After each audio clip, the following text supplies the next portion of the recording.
Hello and welcome. I'm your host, Neil Howard. Thank you so much for returning for another segment of Health Professional Radio.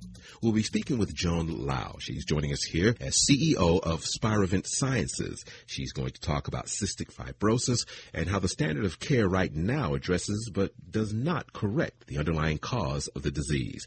Welcome to Health Professional Radio, Joan Lau. Thank you so much for joining us. I'm glad to be here. Thank you so much. Well, give our listeners a bit of insight into who Joan Lau is. What is your specialty, and a little bit about yourself? Sure. Well, I'm Joan Lau. I'm the CEO and co-founder of Spirovant Sciences. We're located in Philadelphia, and we're a gene therapy company focused on addressing high unmet medical need in respiratory disease, and we're going to talk about cystic fibrosis. I've spent the last couple decades working in biopharmaceutical companies.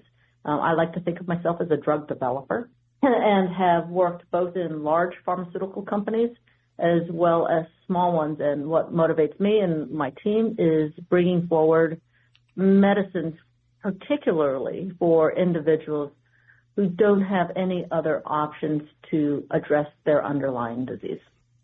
Cystic fibrosis, most of our listeners are aware, some are pretty versed in this disorder. Talk about what cystic fibrosis is, some of the symptoms, and how it affects quality of life. Sure.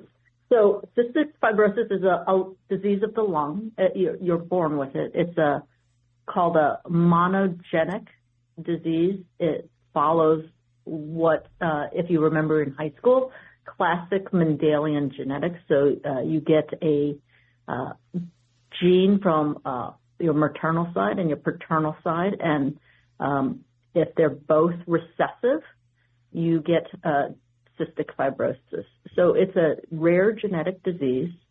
It has high mortality and high morbidity amongst all the people who have CF, and cystic fibrosis affects many organs, including the respiratory tract, the pancreas, the GI tract, and the liver. But its most serious manifestations are within that respiratory tract. And what happens is individuals who have CF in their lungs, they have thickened mucus, which leads to infection and progressive inflammation and ultimately a respiratory failure. Now, that gene I mentioned at the beginning, it's called cystic fibrosis transmembrane conductance regulator, and that's really a mouthful. But we call it the CFTR gene. And there are mutations that occur in that gene, in that autosomal recessive manner. And when there are mutations, it causes a loss of function of that particular gene. And when you have that loss of function, that's when you have cystic fibrosis. Now, having cystic fibrosis leaves you open to a vast array of other disorders and infections, right? It's not just the CF. That's right. So cystic fibrosis is the underlying disease, and it causes many problems. So in your respiratory tract, there's less absorption that occurs, so there's some malnutrition. So individuals who have cystic fibrosis have to address that. But really the most serious manifestations are in the lung.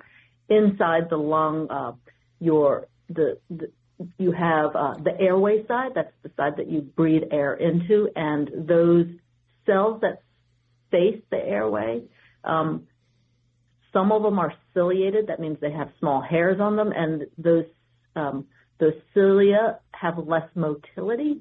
When they have less motility, you accumulate mucus. Usually you and I, we cough it up, or the cilia kind of move the mucus up so that you do cough. Mm-hmm. And when those don't move, that mucus sits there, it kind of sticks, it gets really thick and sticky, and therefore the cells underneath experience fibrosis, so they erode away or they degenerate in some way. So you have less lung function over the longer period of time. And yes, you're absolutely right.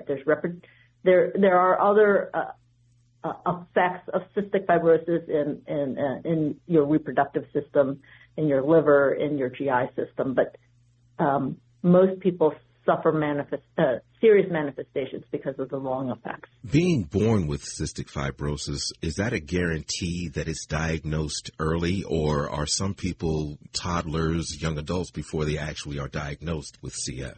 Yeah, that's a great question. Cystic fibrosis is a disease that it's a continuum. So in certain individuals where both the maternal gene and the paternal gene are not functioning,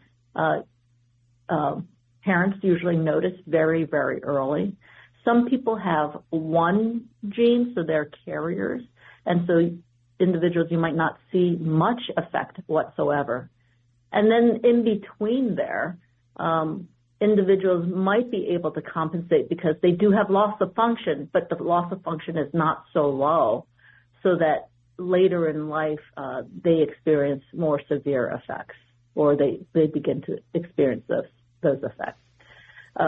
What we're doing as a company, and the one population which I mentioned earlier, we focus on bringing forward medicines for those who have no other choices.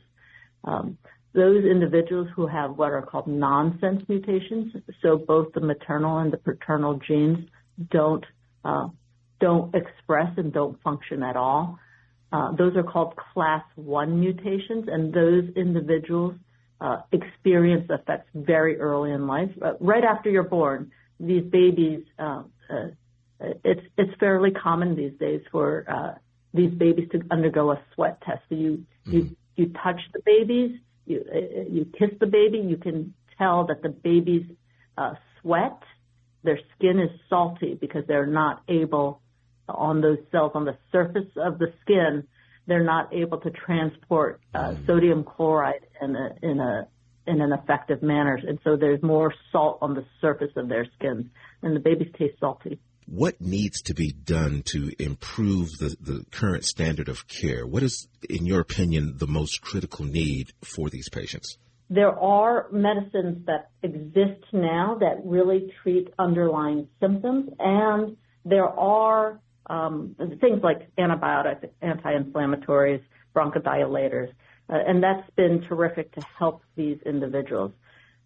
However, most of them don't address the underlying cause, and there are some medicines that have progressed in that direction to help individuals have better functioning CFTR genes, as I mentioned earlier.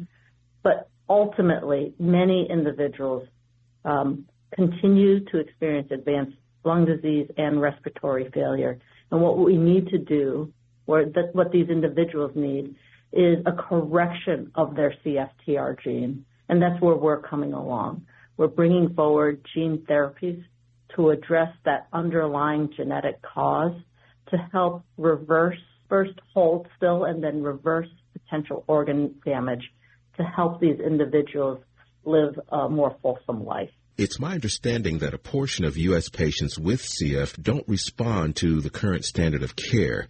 Yes, so Spirovant is we have been working on SP101, which is our lead program, and we're the only company developing an AAV gene therapy. This is a gene therapy with an augmenter to improve the transduction of our gene therapy.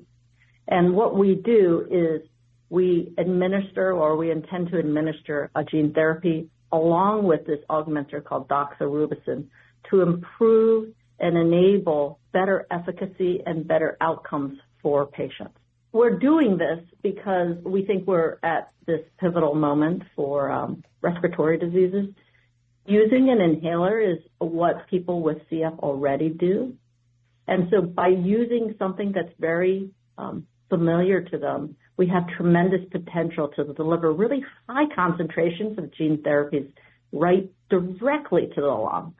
And given the data we've seen so far in preclinical studies and in what we call the gold standard assays in our laboratories, we noticed that the ability of our inhaler to deliver these gene therapies directly to where it's needed the most is an investment and innovation that had been overdue for some time. And so we're really quite proud that we have been able to bring it forward, get it to the clinical stage. We have an IND open that allows us to begin testing our drug candidate in clinical trials. And I think there's a lot of belief that bringing forward something like this for respiratory disease patients, including those with CF, will be a standard of care that will be transformative as we go forward. Yeah, so Spirovant is we have been working on SP101, which is our lead program, and we're the only company developing an AAV gene therapy. This is a gene therapy with an augmenter to improve the transduction of our gene therapy. And what we do is we administer, or we intend to administer, a gene therapy along with this augmenter called doxorubicin to improve and enable better efficacy and better outcomes for patients. We're doing this because we think we're at this pivotal moment for respiratory diseases. Using an inhaler is what people with CF already do. And so by using something that's very familiar to them, we have tremendous potential to deliver really high concentrations of gene therapies right directly to the lung. And given the data we've seen so far in preclinical studies and in what we call the gold standard assays in our laboratories, we noticed that the ability of our inhaler to deliver these gene therapies directly to where it's needed the most is an investment and innovation that had been overdue for some time. And so we're really quite proud that we have been able to bring it forward, get it to the clinical stage. We have an IND open that allows us to begin testing our drug candidate in clinical trials. And I think there's a lot of belief that bringing forward something like this for respiratory disease patients, including those with CF, will be a standard of care that will be transformative as we go forward. www.spirovant.com. And that's SPIROVANT, correct? That's correct. Joan, thank you so much, and I'm hoping that you'll return as research continues. Thank you, Neil. You've been listening to Health Professional Radio. I'm your host, Neil Howard, in conversation with Joan Lau. Audio copies of this program are available at healthprofessionalradio.com.au, also at Anchor, Spotify, and be sure and subscribe to our YouTube channel at youtube.com/Health Professional Radio.